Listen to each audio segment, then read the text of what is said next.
Day 14 of the 21-day fast, prayer and fasting. I just want to, two areas I want to encourage you with this morning. One, I don't know about you, but my flesh is getting a little cranky. And those things that I decided to give up, all of a sudden it can't live without. And it's trying to tell me, oh, you've made it 14 days, just go ahead, it'll be okay. And I'm starting to listen. But I want to encourage you, 7 more days. We have 1 more week, we can do it. The other thing is there's all kinds of grace on this.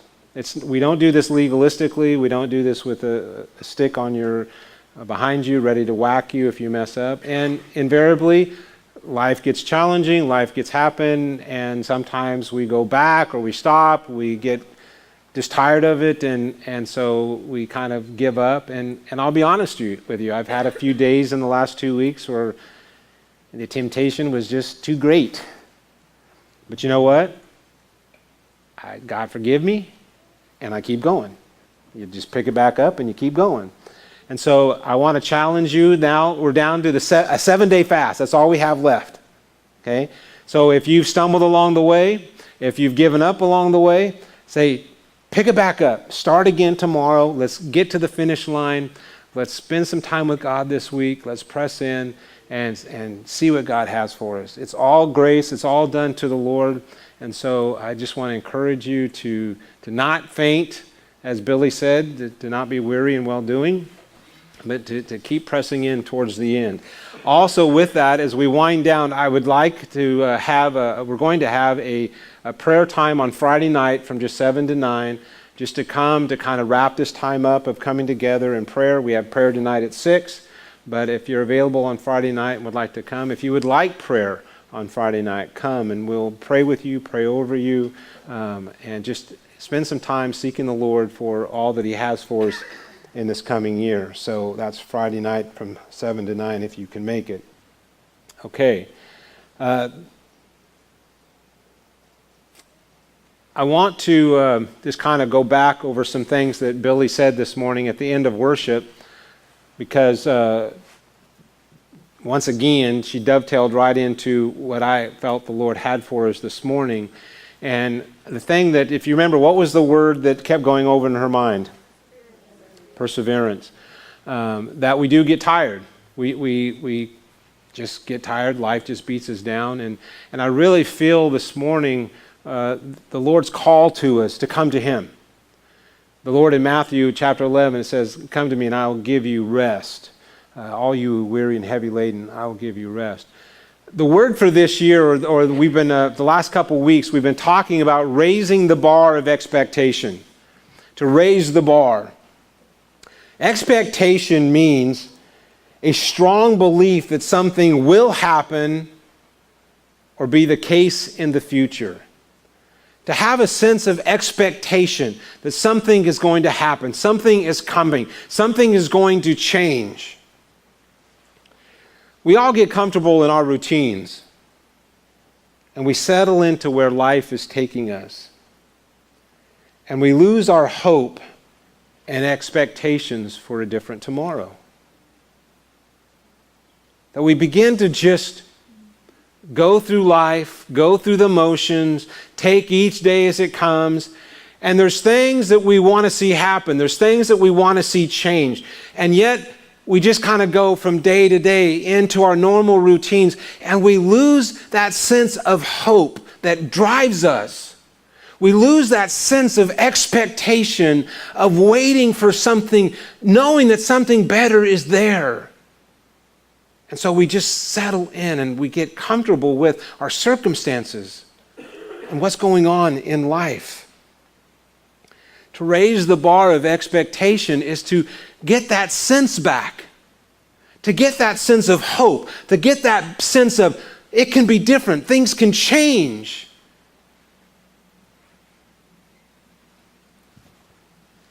It's hard to do.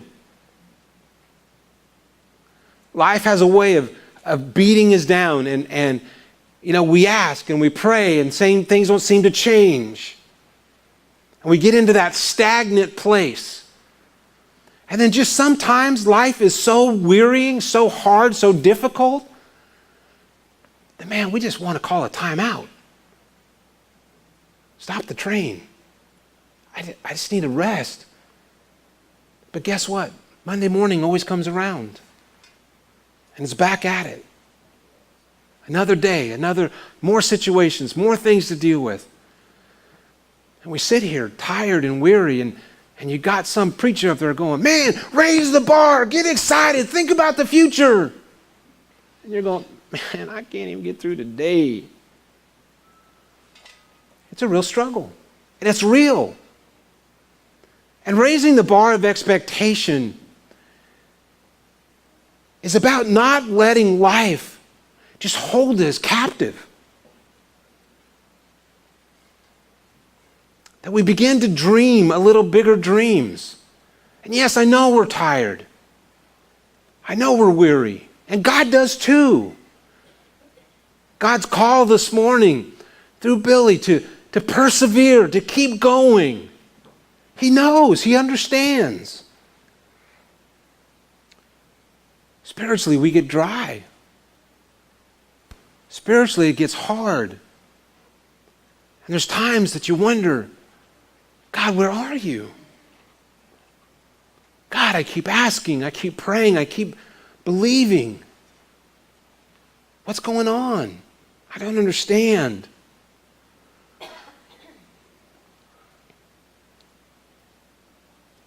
Raising the bar is looking past our current situation and desiring more. Wanting God to do more in us and through us. If we're at that place that we don't know what more looks like, if we're at that place and don't know what more looks like, if we're at that place and don't know what more looks like,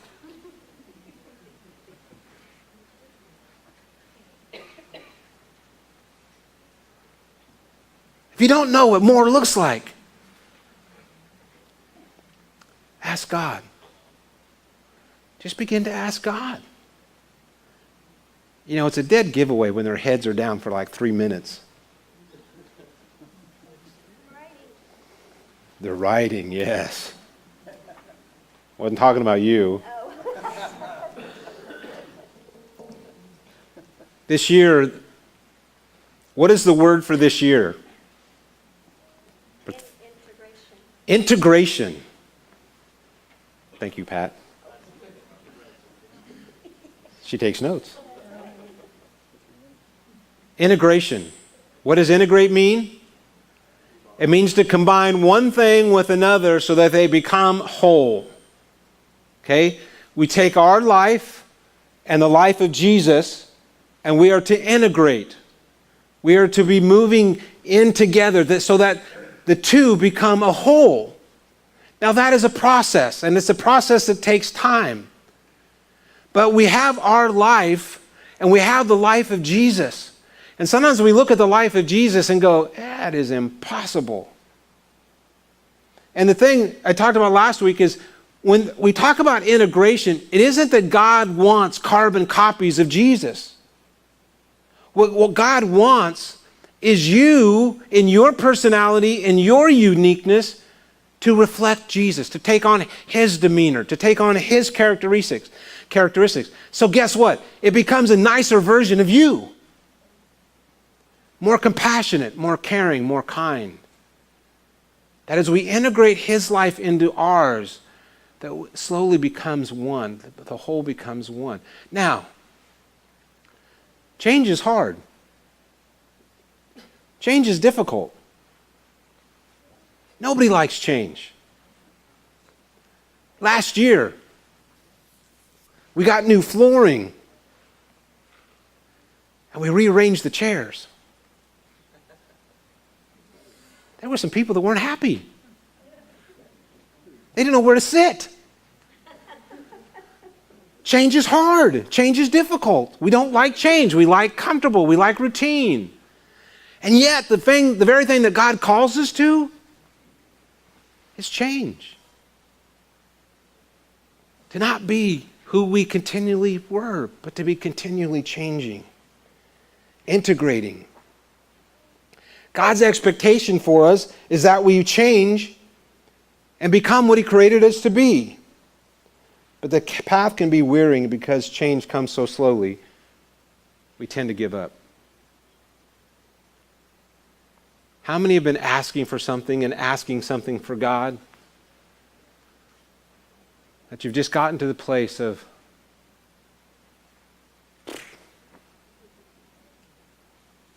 it's not going to happen. It's never going to change. It's always going to be this way. So I might as well just resign myself. I might as well just get to that place and just be comfortable with the way things are. Let me say to you this morning, no! Don't stay there. Don't settle in there. Some of you woke up and have no idea what I'm talking about.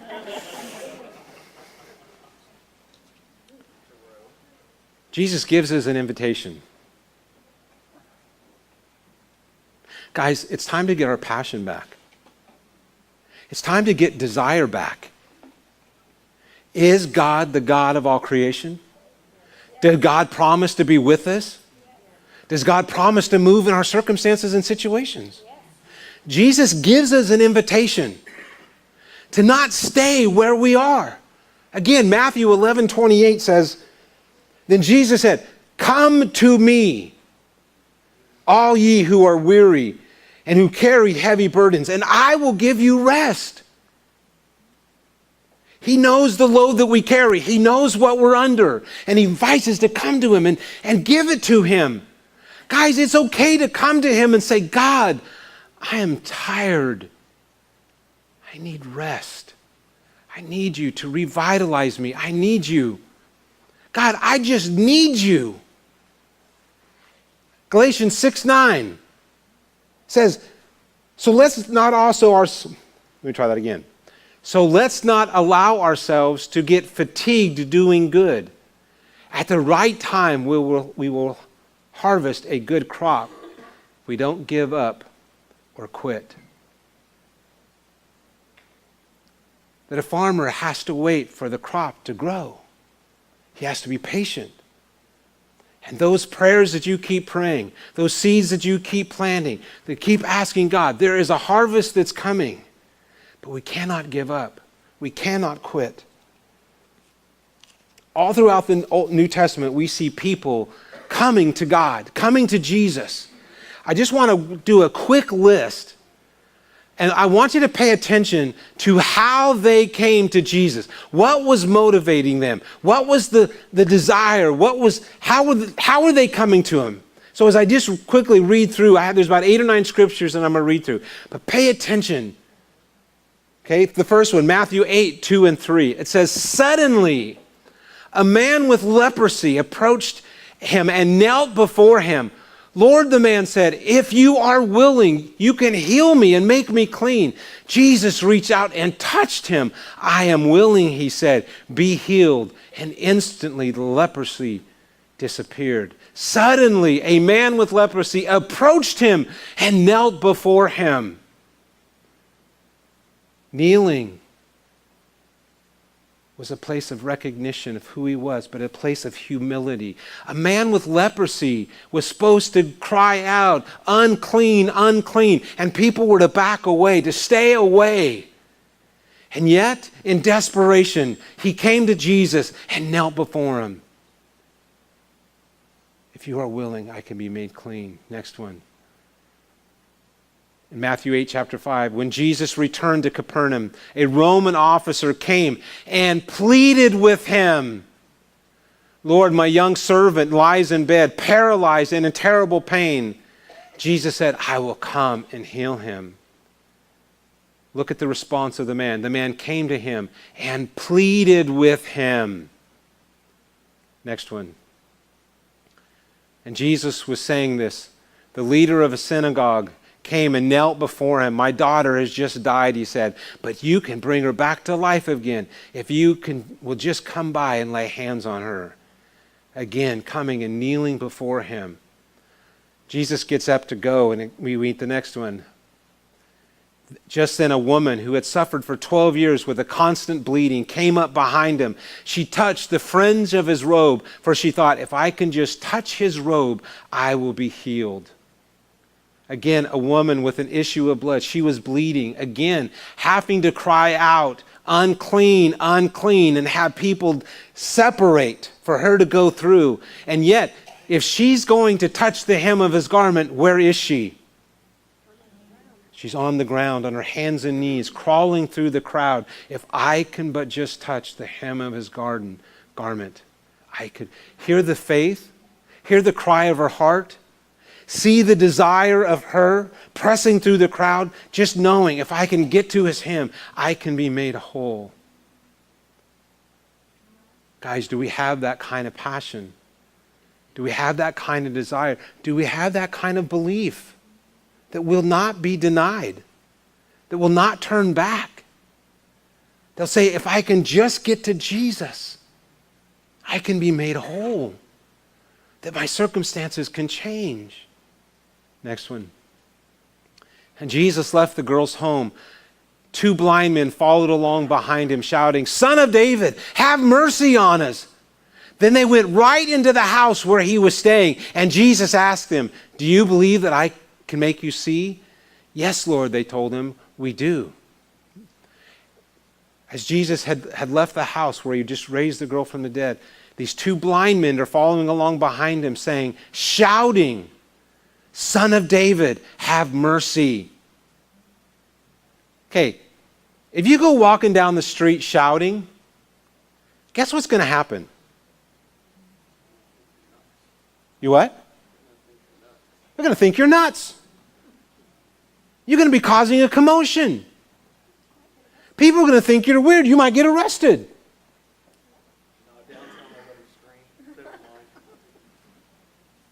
So what were they doing? They were risking humiliation. They were blind. What did they have to lose? And they're shouting after Jesus, have mercy on us. Jesus gets to the house where he's going, and he goes inside. That didn't stop them. It says they followed him right into the house. That's some kind of bold.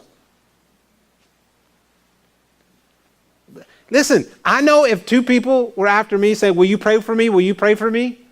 And I get to my house and I go in and shut the door, I don't want them following me in there. But their audacity, their boldness to see Jesus. Jesus seeing that, asked them, do you believe that I can make you see? Yes. And he heals them. Then Jesus left Galilee and went north to the region of Tyre and Sidon. A Gentile woman who lived there came to him pleading, have mercy on me, O Lord, Son of David, for my daughter is possessed by a demon that torments her severely.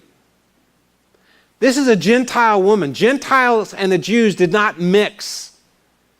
Jesus is in Gentile country, and this woman comes to him, pleading with him. And do you know what Jesus' response was?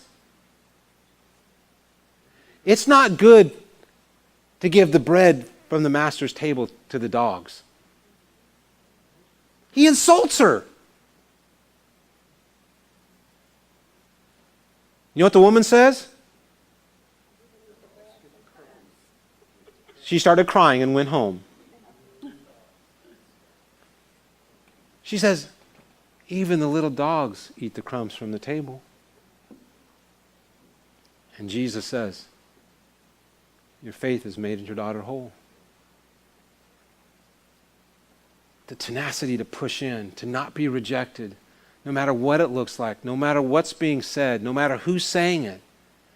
We say, I will not give up. I'm going to keep pressing in.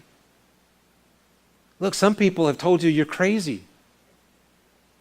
Just give up. Just go a different way. And it's easy to give up. It's easy to stop. Next one.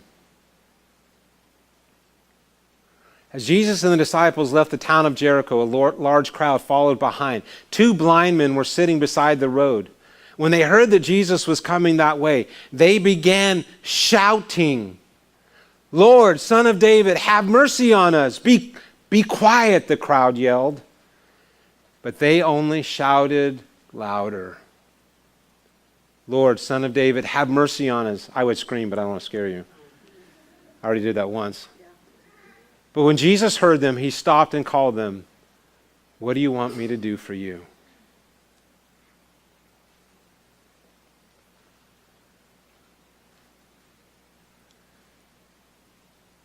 Guys, sometimes I don't know if it's a test. As long as I've been serving the Lord, I haven't figured him out yet. And there's just some things that I don't understand.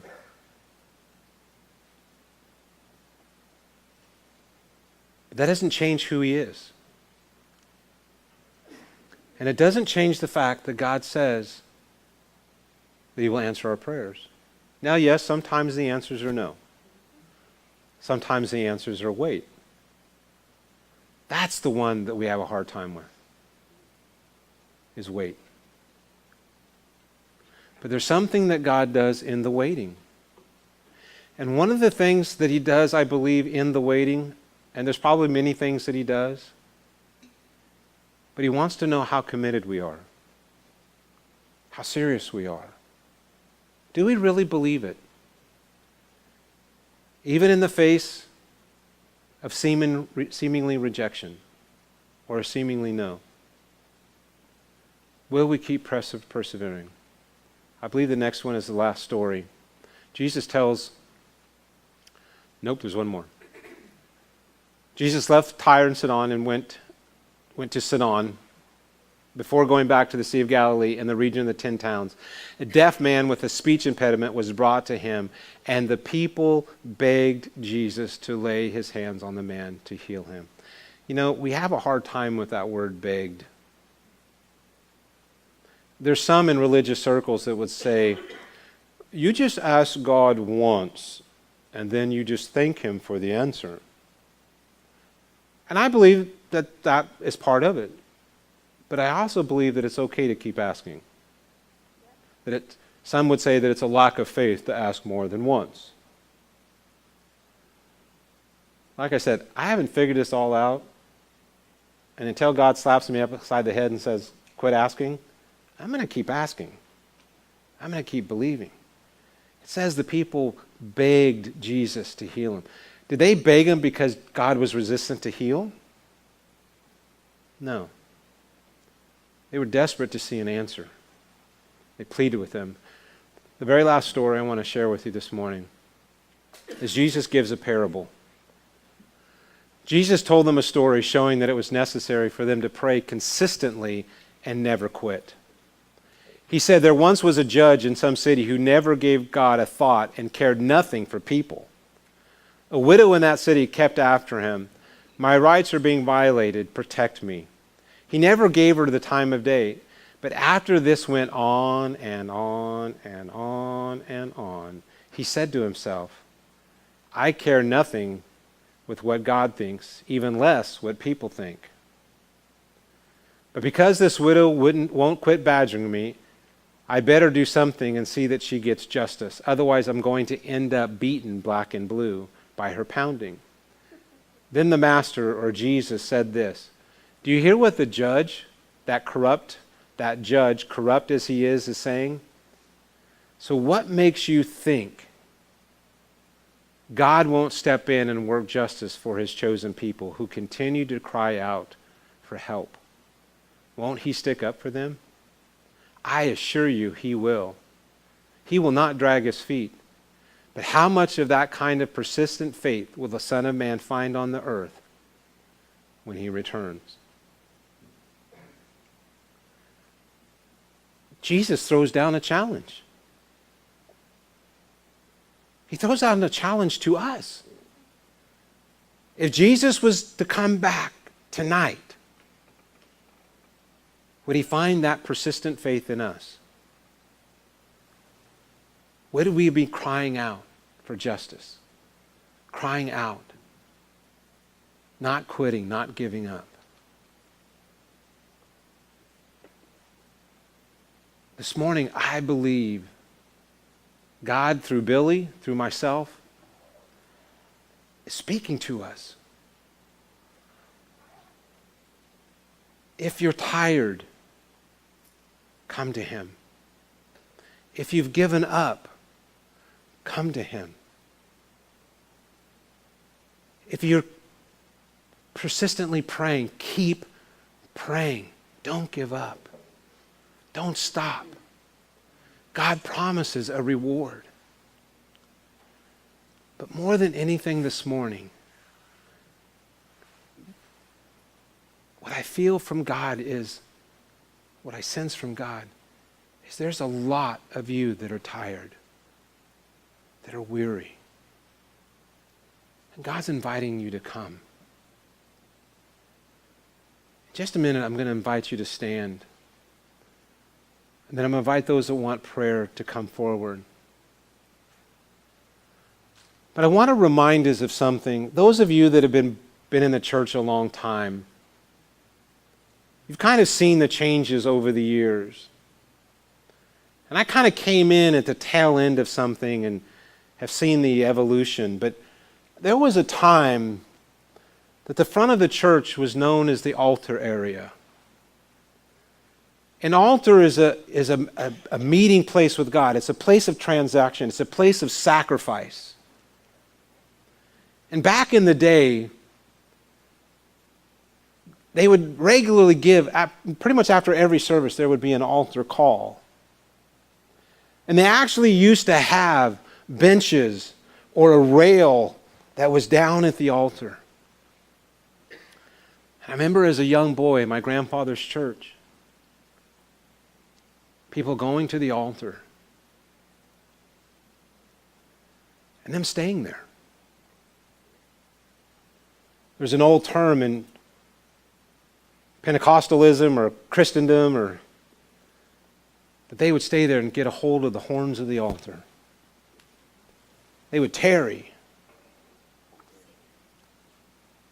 But they knew that that was a place to meet God. And I don't know, as time has gone on, if we've just gotten so sophisticated that we think we don't want that. And I know all the studies that have been done that say people just don't want to be called out anymore. They're uncomfortable. They don't want to, Bottom line is, it's mostly pride that keeps us. And that's one of the things in these stories that you see, that a lot of times they came and knelt before Jesus. They came in a place of humility. The other thing is, people are afraid. If I go to the altar, they're going to think something's wrong with me. Let me just tell you something right now. There's something wrong with all of us. And I don't know about you, but I need more of God. And I don't know about you, but I'm tired of playing church. It's time to get back to a place where we're hungry to see God move. That we want to see situations change. And guys, if you miss anything else I said this morning, hear what God is saying. Come to me, and I will give you rest. Seek me. I want to answer you. I want to deliver you. I want to heal you. It's okay. Those notes are done. And thank you, Bob. So guys, I'm going to call you to the altar. Now what happens when you come to the altar? Why do we come up here? In the last 2 weeks, I think 2 weeks ago, we called people forward. And I was just kind of looking around and looking to see what was happening. And people felt the tug. They felt the need to respond. And yet when they got here, it was like, okay, now what? Okay. I want to remind you that it's a place of transaction. We sang that song earlier today. I'm trading my sorrows.